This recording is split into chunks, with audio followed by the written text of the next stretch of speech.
citywide efforts to improve safety for pedestrians and cyclists in San Diego. It turns out the number of deaths is actually higher now than it was 10 years ago. Kind of surprising. CBS 8's Kelly Hessedall joins us live from City Heights with more on what's in a new report and the push for safer streets. Kelly. That's right, and we're at University and 44th, so this is one of the areas of City Heights known as one of the most dangerous intersections, and you can see that the construction is happening here right now. However, it's been happening for almost 2 years now. Circulate San Diego says safety improvements need to be made, and they need to be made faster. In 2015, the city of San Diego adopted a vision called Vision Zero. That is a vision where no pedestrians, cyclists, disabled people, people riding scooters, walking around, anything outside of a car, die on our roads. Here in San Diego, we have seen over that past 10 years an increase in deaths rather than a decrease.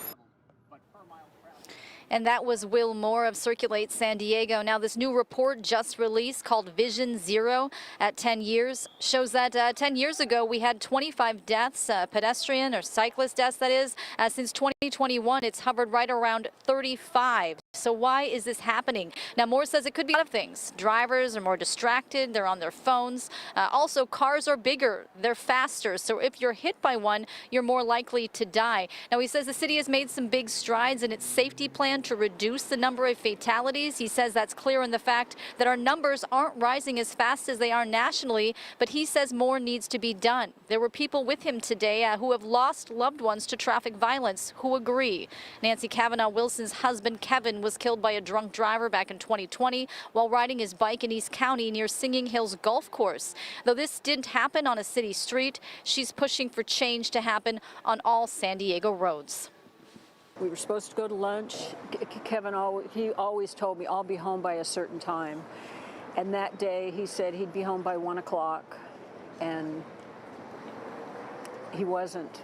There's such a huge hole in my heart that I'll always carry with me, because he was the one for me. You know, we were the meant to be, and that was taken from me.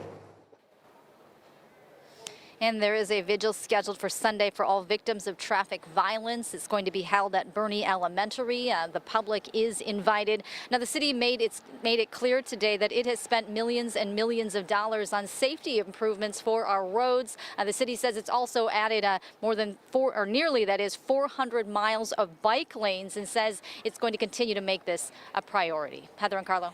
Yeah, Kelly, these numbers are troubling. If the city has already invested millions and millions of dollars in safety improvements, added all of these bike lanes, changing the face of some neighborhoods, and the number of deaths is still going up, what kind of a price tag are we looking at to get to zero pedestrian and cyclist deaths? And is that even a realistic possibility? Yeah, and that question was asked today, and Circulate San Diego says they don't know what the price tag is. However, Moore acknowledged it is possible that they may never get to zero pedestrian or cyclist deaths.